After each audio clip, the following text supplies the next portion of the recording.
just so no one is misled about cleft mitral valves. Here you can see a very nice cleft in this anterior leaflet where there are no attachments onto the interventricular septum. Not at that level, though. No, there aren't any anywhere. Not at any other level. So what's holding the leaflets? Nothing. It prolapses like crazy, and that's why it leaks like crazy. Ones that have a lot of attachments often leak less because they're supported. And I think that echocardiography has done a lot of stuff because if they were asymptomatic, because they had a lot of caudal support, they didn't leak and nobody ever recognized. Right, but these guys leak. Yeah. When you don't have caudal support, they leak. Yeah, I know that they're not all, but they almost all have caudal support. Well, then we have 3D also. not only a 3D, there are no chorda here. Look, no, these go to a papillary muscle, for God's sake. And this goes to a papillary musle. But there's nothing. To the septum. Well, of course it is. Yeah. What do you think it's going to be? Yeah. If it isn't attached to the septum, it's just hanging in air. But look, I mean, there's nothing here. There's just a very thick edge to this valve. And if we look at the... Is that the same patient? Not the same patient, no. But you can see here that on the 3D, you can see this cleft going right up, and there are no attachments anywhere. And the other interesting thing about cleft valves is that usually when the valve is cleft like this, as you can see in this case, the posterior leaflet or the mural leaflet makes up much less of the circumference of the valve, just like it does in common AV canal, which is another indication that this is somehow related to AV canal defects. This is the superior cushion. You see it's in contact with the aortic valve up here. This is the inferior cushion, and they just didn't fuse laterally. They fused at the central fibrous body and in the membranous septum, but they didn't fuse laterally.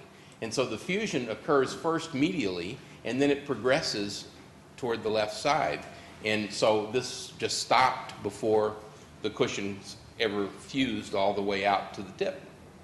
And the same thing with here. You can see this big cleft here with thickening of the leaflet edges, just like you see over here on the specimen.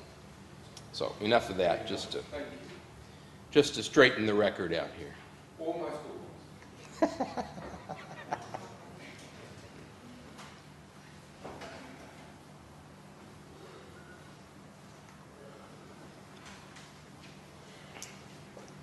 So are we all here? I think the people that are here are here. Yeah. Pretty close anyway, huh? So we're going to talk about congenital anomalies of the coronaries. And probably the most favorite one is anomalous origin from the pulmonary trunk, and that's what we'll start with here. It's an example of that. So here we're looking from the outside, and here we see the coronary up here. This is the left main coronary there where the pointer is, and that's the circumflex coming down here on the left side. It's been cut. There's a little marginal branch from it, and then there's the anterior descending with a large diagonal coming down from it. This is the rest of the anterior descending. And if we look inside the great arteries, here's the aorta, here's the pulmonary artery. There's the origin of this left coronary, and you can see that the ostium here is rather small. This is an adult. You don't usually get to be an adult with this unless there's some stenosis of the ostium of the coronary. But look at the inside of this heart anyway. Look at this left ventricle. It's very dilated and globular. And look at the endocardium. Look how thick and white. See how there's a very thick endocardial peel, thin fibrous papillary muscles here. Very typical appearance of the left ventricle in anomalous left coronary. Here's the right ventricle, which looks really pretty normal. And the size of this right ventricle is pretty normal as well. So this disease affects mostly the left ventricle because that's what the left coronary mostly supplies. You can see variations on this theme. Here's a little variation where just the anterior descending comes from the pulmonary trunk and not the circumflex. So here we see another ostium here in the pulmonary trunk from the leftward sinus of Valsalva in this case. And you can see that there's a coronary here coming down from that. That's the anterior descending. It's been cut here, but this is all part of the coronary. And you can see the anterior descending coming down from that with, again, a big diagonal branch coming from it. The circumflex is back here, and we'll see that back here coming from the aorta. Now here's the aorta, there's the pulmonary trunk, here's the anterior descending coming from the pulmonary trunk, here's the circumflex coming from the aorta, and here you see the ostium from the usually left coronary sinus inside the aorta. And here we see the circumflex coming down and giving rise to a little branch there. I'm sorry, this is the right, giving rise to the conus branch here, and then the right coming down in the right AV groove there. So there's an example where only the anterior descending comes from the pulmonary trunk. Now here's an interesting anomaly. Probably one would think this is not all that important, although this patient died suddenly and unexpectedly. So here we're looking above and from the front. This is the pulmonary artery, and this is the aorta in this case. And we'll turn it a little bit here. And you can see there's aorta, and there's pulmonary artery. And here's the origin of what should be the right coronary artery. This is where the right coronary should come from, right and anterior. And look, there's a branch that goes around behind the aorta. Here is the right coronary. You can see it coming down in the right AV groove with preventricular branches and a little conus branch up here, and the sinus node branch there coming off of it. And here you see a coronary coming around behind the aorta, coming around all the way around behind the aorta, and it bifurcates there. And there's the circumflex, and here's the anterior descending coming down this direction. So this is a single right coronary that gives rise to a left, which is retroaortic. Now, we usually think of this as not being associated with sudden unexpected death, but this patient died suddenly and unexpectedly. And here you can see the ostium of this. It's a huge ostium inside the coronary, inside the aorta here. And in fact, you can go one direction, get into the left, and one direction and get into the right once you're inside there. So here's an example of a right coronary coming from the left coronary sinus. Here's the non-coronary sinus usually. You can see it's in continuity with the mitral valve here. This is the left coronary sinus, and this should be the right coronary sinus, but as we see, there's no coronary coming from there. In fact, the right coronary comes here above the left coronary sinus, just above the sinotubular junction. And it's not at all uncommon for coronaries that arise from the opposite sinus from normal to arise above the sinotubular junction. That's relatively frequent. Here's the origin of the left coronary out of this left coronary sinus. So you can see the two of them are right there together. And this right coronary, in this case, runs in between the aorta and the pulmonary trunk. If we look back behind, here's the right coronary right here, and we're moving the pulmonary trunk away. If it were back in its usual position, this would be, a short course of this would be between the pulmonary trunk and the aorta.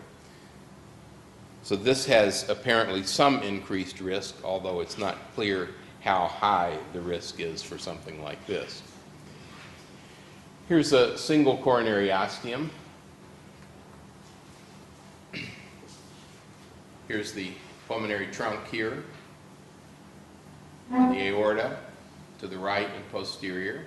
If we look inside, here's the right coronary right there, which comes down into the right AV groove, gives off a preventricular branch, and then comes down into the right AV groove there. And the left coronary comes from the same ostium, it's right here, and goes between the aorta and the pulmonary trunk to go anteriorly. And this seems to be much more of a risk factor for sudden unexpected death, although, again, we don't know what it is. And here's the anterior descending. The circumflex actually was here and has been cut when this heart was dissected. But this is the anterior descending coming down the anterior AV groove here. And if we look inside, you can see there's one large ostium here in the area in the right sinus that gives rise to both of the coronary arteries. Here's an example of coronary osteal stenosis. This was, again, a sudden unexpected death. You can see this left coronary ostium here is sort of slit-shaped, comma-shaped, and not at all round like we would expect a coronary ostium to be. So this is an abnormal-looking coronary ostium. The right coronary ostium is over on the other side, and I think we'll see it in a second and see that it looks quite a bit different from this. I think we go over to it. No, I guess not. Maybe this is it right here. This is the right coronary ostium there. This is an example of a myocardial bridge. Here we can see the left anterior descending. Here the circumflex is there. Here's the anterior descending coming on the surface. And then at this point it dives underneath this big muscle bundle here. And it becomes intramyocardial at this point and runs under a myocardial bridge until here, and then it comes back out onto the surface again. It's not clear how important myocardial bridges are, particularly on the left side, because filling of the left coronary is mostly during diastole. This would potentially constrict the coronary during systole. It's a little bit unclear how important this might be. These may not really mean much of anything at all. So I'll show you a couple of examples of coronary anatomy and transposition of the great arteries, which is another area where it's important. We've already looked at tetralogy of Fallot. Here's an example of usual coronary anatomy and transposition.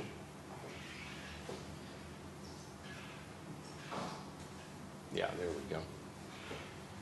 So here's the aorta here, anterior and to the right, and the pulmonary trunk is back here, posterior and to the left.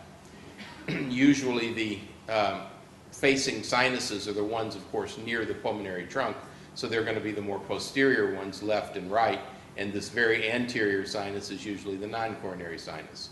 So here's the left coronary arising from the leftward and anterior sinus and comes out here. There's the circumflex that goes back posteriorly, and here's the anterior descending with the big diagonal branch there, a ramus branch coming down, and then the anterior descending coming down the anterior interventricular groove. Posteriorly, here we are at the posterior aspect of the aorta. There's the right coronary with the preventricular branch there, and then the right coronary coming down in the right AV groove. And from the inside, here we see the more posterior right coronary ostium, and here the left coronary ostium is left and anterior. They're the two sinuses that are facing the pulmonary trunk, which is back here, and the anterior, more rightward sinus up here that's non-facing has no coronary coming from it. So that's the usual anatomy. Here's an example of the most frequent variation that we see, which is circumflex coronary from the right. Here we see aorta here and pulmonary artery there. In this case, we see that coming from the left and anterior sinus is just an anterior descending coronary. See, there's the aorta. If we look inside, this is the left anterior sinus of Valsalva, and it comes down the anterior interventricular groove here. And there's no circumflex, nothing coming off the side of it here to go back toward the left AV groove. Then to get to the right coronary, of course, we go posterior. It rises more posteriorly. Here you can see there's a whole complex of coronary arteries back here. In this case, the first one is the right coronary itself. Then there's the sinoatrial node artery that comes off next. In this case, next was the AV node artery. And finally, the circumflex was the last artery off that comes around like this under the appendage on the left side. This is all the circumflex coming around here to reach the left side. So sometimes the coronary anatomy can be fairly complex in this. This is an example of a single right coronary. I think we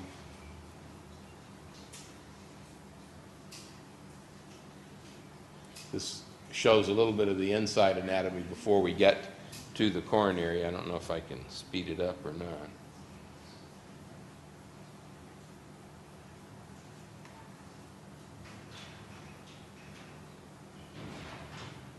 Yeah, here we go. So here's the aorta being flipped forward, and here you can see the right coronary in the back arising here, coming out this way, and then it bifurcates at this point. This is the right coronary going here in the right AV groove.